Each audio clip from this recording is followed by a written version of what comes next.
I'm Karenza, 28, and the night my mother looked at me and said, "Your sister's family will always come first. You come last always," something inside me stopped waiting to be chosen. My father nodded like it was common sense. Before I continue, please like this video, subscribe, and tell us in the comments where you're watching from. Let me take you back to that moment. We were sitting in their living room.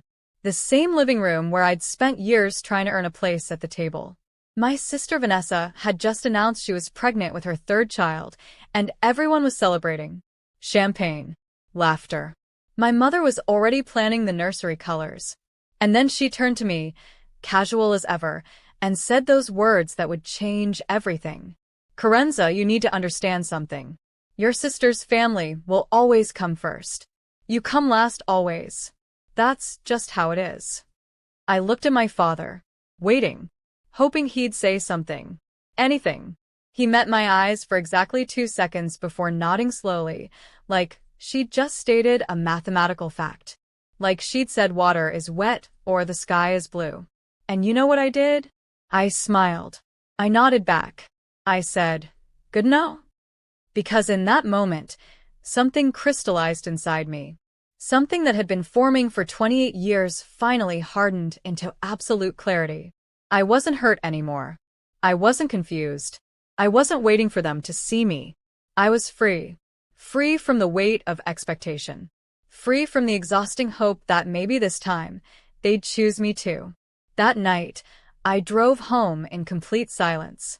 No music. No tears. Just the sound of my own breathing and the hum of the engine. And I started planning. But let me back up. Let me show you how I got to that moment. Because this didn't start that night. This started when I was 7 years old. It was Christmas morning. Vanessa was 10. I remember running down the stairs, excited, the way kids are supposed to be on Christmas. Under the tree, there were 2 distinct piles. One was massive, overflowing with boxes wrapped in expensive paper with elaborate bows. The other was small, practical, wrapped in leftover paper from last year. You already know which pile was mine. Vanessa got a brand new bike, pink with streamers and a white basket. She got an American Girl doll with the entire bedroom set. She got art supplies in a wooden case that looked like something a professional artist would use. She got a Discman with a carrying case full of CDs. I got socks, a 3-pack of underwear, a used book about a girl and her dog, and a scientific calculator, because I'd mentioned once that I liked math. My mother smiled at me and said, "We got you practical things. You're so responsible, Karenza. You don't need all that frivolous stuff." Even at 7, I knew what that meant. It meant Vanessa was worth the magic. I was worth the function. That pattern repeated itself every single holiday, every birthday, every milestone. Vanessa's 10th birthday? A party at the skating rink with 30 kids, a DJ, and a custom cake that looked like a castle. My 10th birthday? Dinner at home with pizza and a grocery store cake with my name spelled wrong. When Vanessa graduated 8th grade, they threw her a backyard party with a tent, catering, and a slideshow of her accomplishments projected on a screen. When I graduated 8th grade, we went to Applebee's. Just the 4 of us. My father spent most of the dinner on his phone. High school was worse. Vanessa wanted to join the cheerleading squad. They bought her everything. The uniform, the camp fees, the competition travel costs, the special shoes, the makeup, the hair accessories. They went to every single game, even the away ones, cameras ready, screaming her name from the bleachers. I wanted to join the debate team. I had to fundraise for my own fees. I had to take the public bus to competitions. They came to 1 tournament in 4 years. 1. And they left at halftime because my father had a golf game the next morning and wanted to get home early. When Vanessa got her driver's license, they bought her a car. A used Honda Civic, but still, it was hers. Title in her name.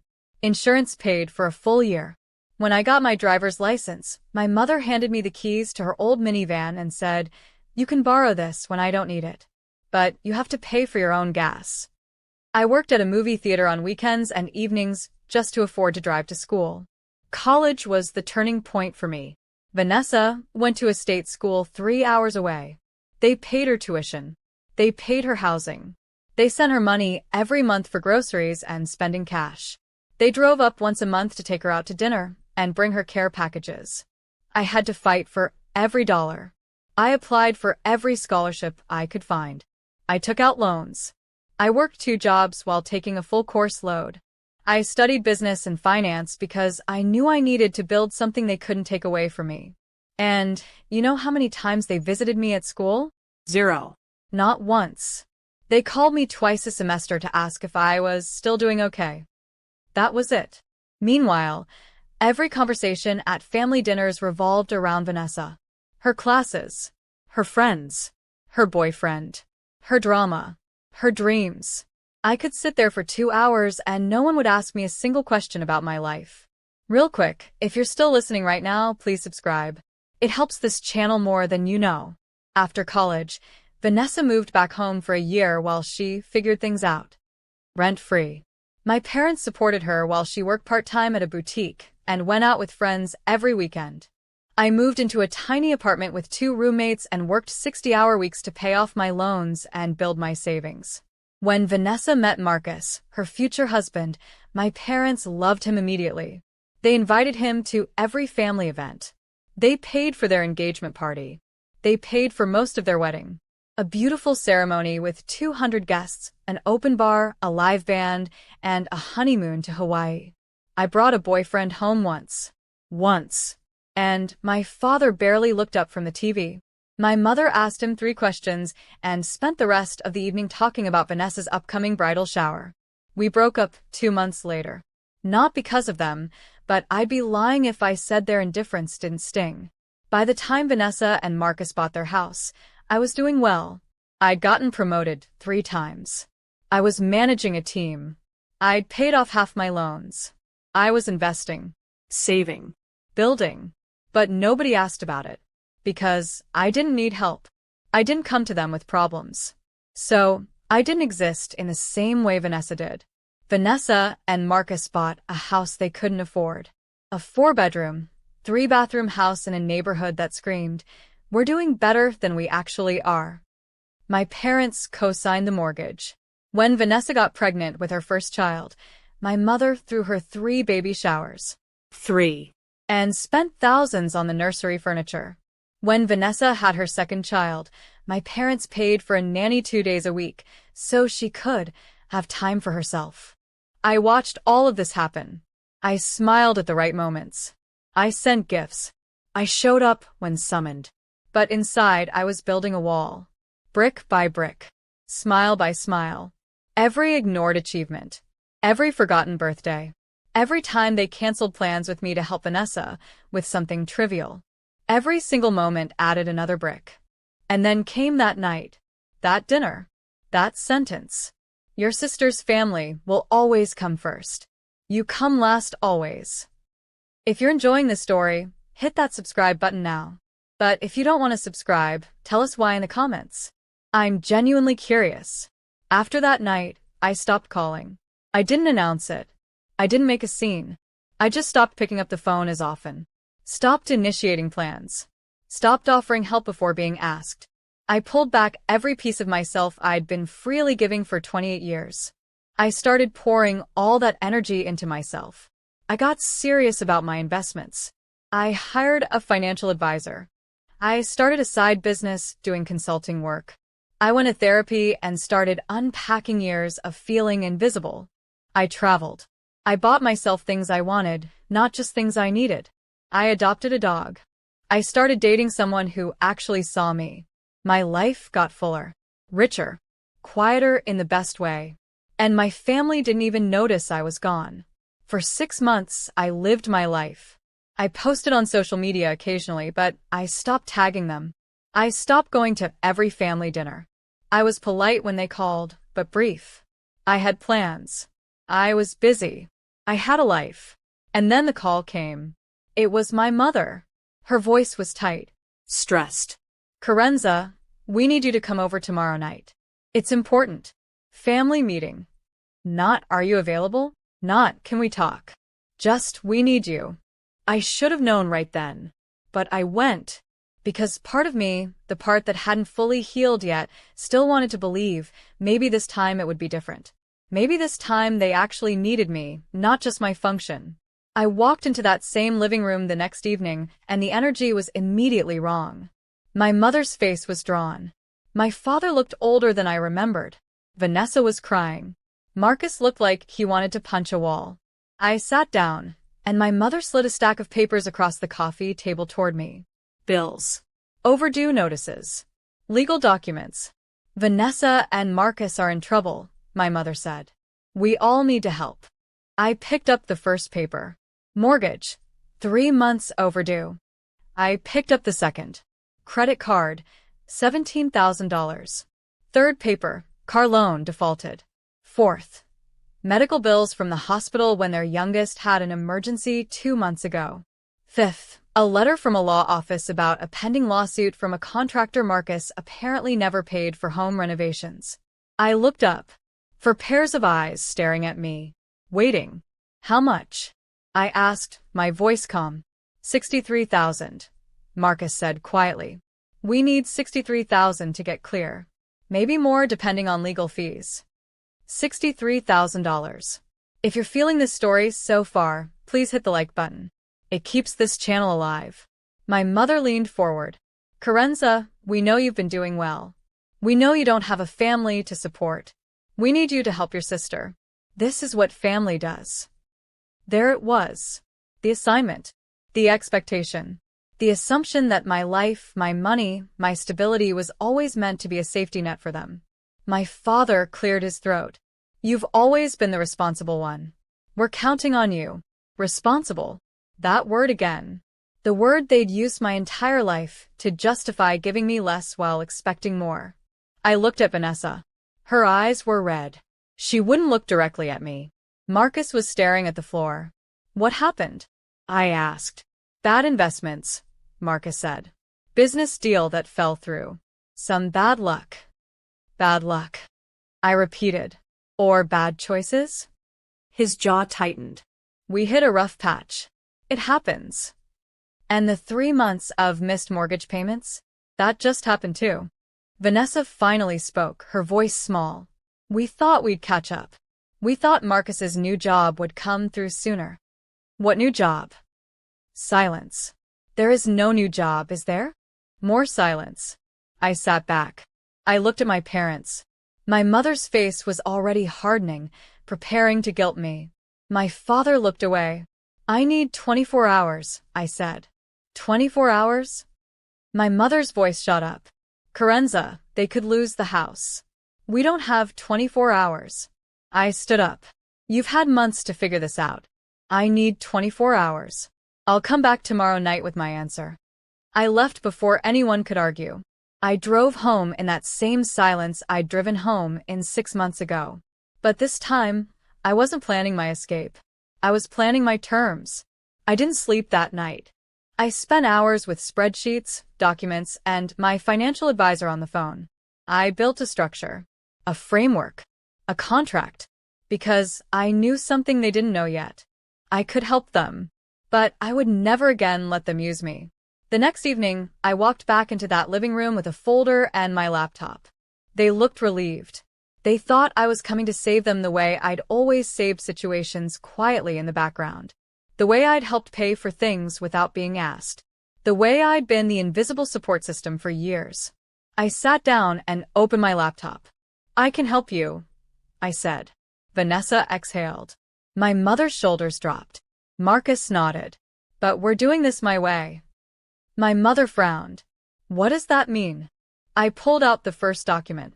This is a loan agreement. I will give you $65,000. 63 for your debts, and 2,000 for a buffer. You will repay me over 5 years at 3% interest. Payments start in 3 months. If you miss 2 consecutive payments, the full amount becomes due immediately, and I will pursue legal action. Marcus's face went red.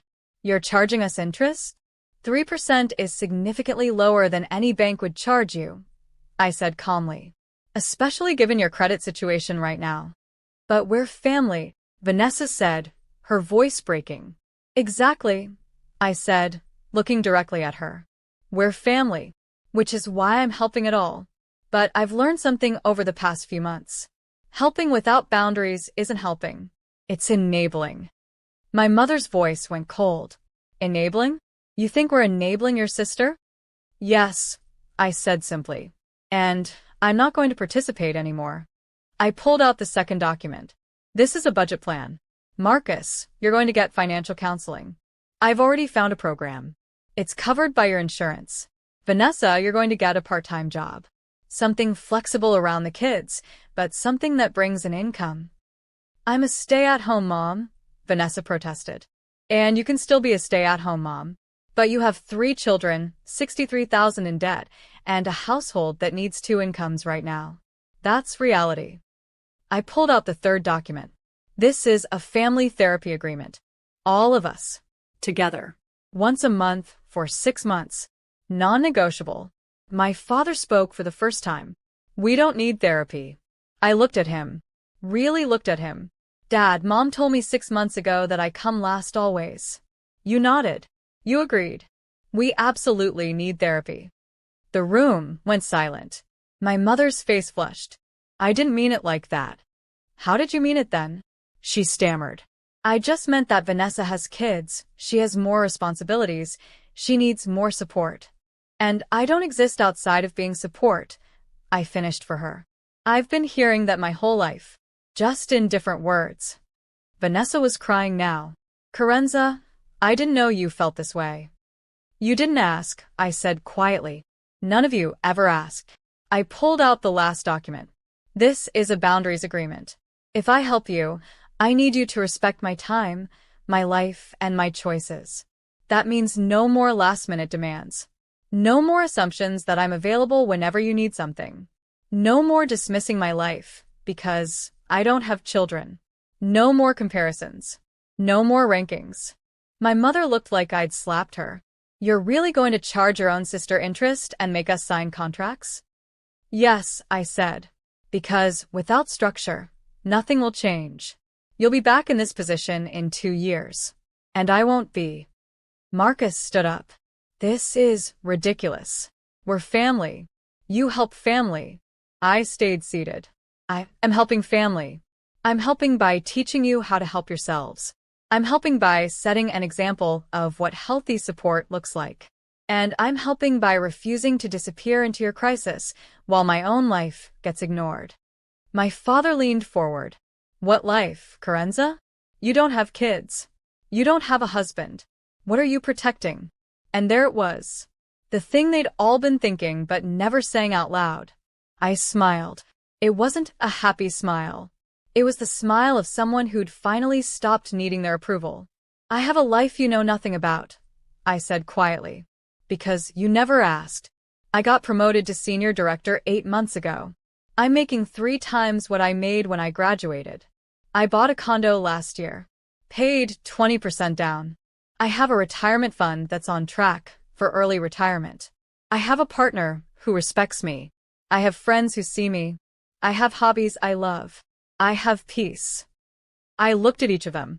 You don't know any of this because you never asked. You never cared. Because in your minds, my life didn't matter unless it was useful to you. The silence was suffocating. Vanessa whispered. You bought a condo? 14 months ago. We didn't know. I know. My mother's voice was small now. Why didn't you tell us? I met her eyes. Why didn't you ask? I stood up. You have 24 hours to decide. If you agree to all the terms, sign the documents and text me. I'll transfer the money within 48 hours. If you don't agree, I wish you the best, but I won't be your backup plan anymore. I walked to the door. Carenza. It was my father. His voice was rough. This isn't who you are. I turned back. You're right. This isn't who I was. The person I was let you treat her like an afterthought for 28 years. The person I am now won't. I left. That night, I didn't feel guilty. I didn't feel cruel. I felt clear. For the first time in my life, I felt like my life was actually mine. 22 hours later, I got a text from Vanessa. We signed everything. Can we talk? I transferred the money the next day. $65,000. Every cent accounted for in a legal loan agreement. The first therapy session was brutal. My mother cried. My father was defensive. Vanessa apologized over and over. Marcus barely spoke. But the therapist was good. She asked questions they'd never had to answer before.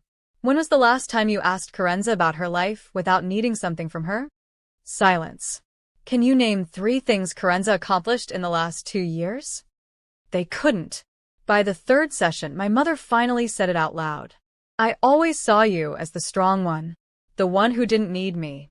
I needed you, I said. I just learned to stop showing it. My father admitted he'd followed my mother's lead because it was easier than confronting the imbalance. Vanessa admitted she'd always felt guilty, but never guilty enough to speak up. Marcus admitted he'd resented me because I represented what he wasn't. Stable. The payments started on time. Every month, Marcus got a job. A real job. Vanessa started working part-time at a preschool. They downsized their lifestyle. No more elaborate vacations on credit. No more renovations they couldn't afford. My parents started asking about my life. Really asking. It was awkward at first. Stilted. But it was something. Vanessa and I met for coffee one Saturday, just the 2 of us. I'm sorry, she said. I'm sorry I let them put you last.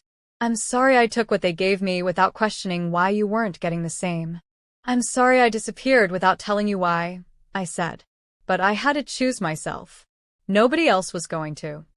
She nodded, tears streaming down her face. I get it now. I do. We're rebuilding. Slowly. It's not perfect, but it's real. A year later, they paid off 1/3 of the loan. Ahead of schedule. My mother calls me once a week now. Not to ask for anything. Just to talk. My father told me last month he's proud of me. It was the first time he'd ever said it. Vanessa's kids know my name now. They run to me when I visit. They call me Auntie Corey. And me? I'm living in a bigger place now. A house I bought myself. My partner moved in last month. We're planning a life together. A life built on choice, not obligation. I stopped being last the day I stopped standing in line waiting to be chosen. Because here's what I learned. You teach people how to treat you. And for 28 years, I taught my family that I would accept scraps and call it love. That I would show up without being seen. That I would give without receiving. But the moment I walked away, the moment I set terms, the moment I chose my own peace over their comfort, everything shifted. They didn't change because I begged. They changed because I stopped accepting less than I deserved. And if there's one thing I want you to take from my story, it's this. You are not obligated to set yourself on fire to keep people warm. Not even family. Especially not family who only sees you when they need something from you. Your life matters. Your peace matters. Your boundaries matter. And the people who truly love you will respect that. The ones who don't? They were never your people to begin with. I'm Carenza. I was always last until I decided I wasn't. And now, I'm finally first in my own life. And that's exactly where I'm staying.